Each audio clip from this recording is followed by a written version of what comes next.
Hello children, welcome back. So in this video I will explain you chapter 14, that is factorization of class 8th. So here I am going to explain you another method for factorization, that is regrouping term method.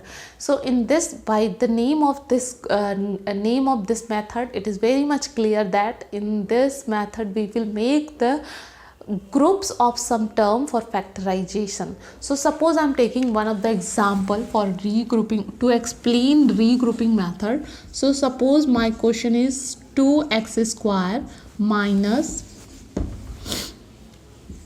xy plus 6x minus 3y. So here you can see that there are 4 terms, but there is no common factor that we can take out of all 4 terms. So of course in that case we will use the regrouping method. So in regrouping method we make the groups of some terms so that we can take common factor out of that groups. Okay, and finally overall we get a common expression. So see how we're going to do. So I'm making the group of first 2 terms, so like 2x square minus xy, and the group of last 2 terms, so 6x minus 3y. Now see what is common in first 2 terms. So here x is common, so we will take x as a common, and after taking x as a common we get 2 and x minus this x is common, so here we have y. Then plus in these 2 terms what is common? So clearly 3 is common because both are the multiples of 3, so we can take 3 as a common. Now 3 2 ja 6, so 2, and we have x minus this 3 is common, so here we have y only. Now you can see that this whole expression now become a binomial because we have only 2 terms now.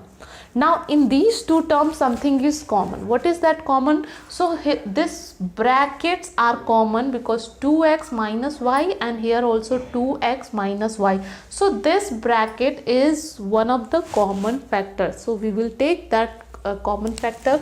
So take this bracket, this is a common factor, so 2x minus y we taken as common, and after taking this as a common, the remaining factors we will write inside the another bracket. So this one is common, so what is remain here?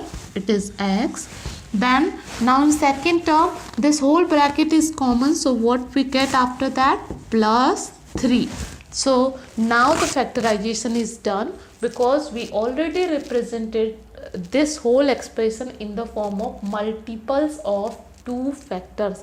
These 2 are the factor for this algebraic expression, and we represented this in the form of multiple of these factors. So in that way we can use the regrouping term method in which we will divide the terms in the form of some group. So we can take the common factor out of that group, and finally overall we get one of the common expression, and we will take that common expression and we represent whole expression in the form of product of their factors, and that's all we have to do for factorization. So our factorization is done. In next video I will explain you another method for factorization. So that's all for today. Thank you.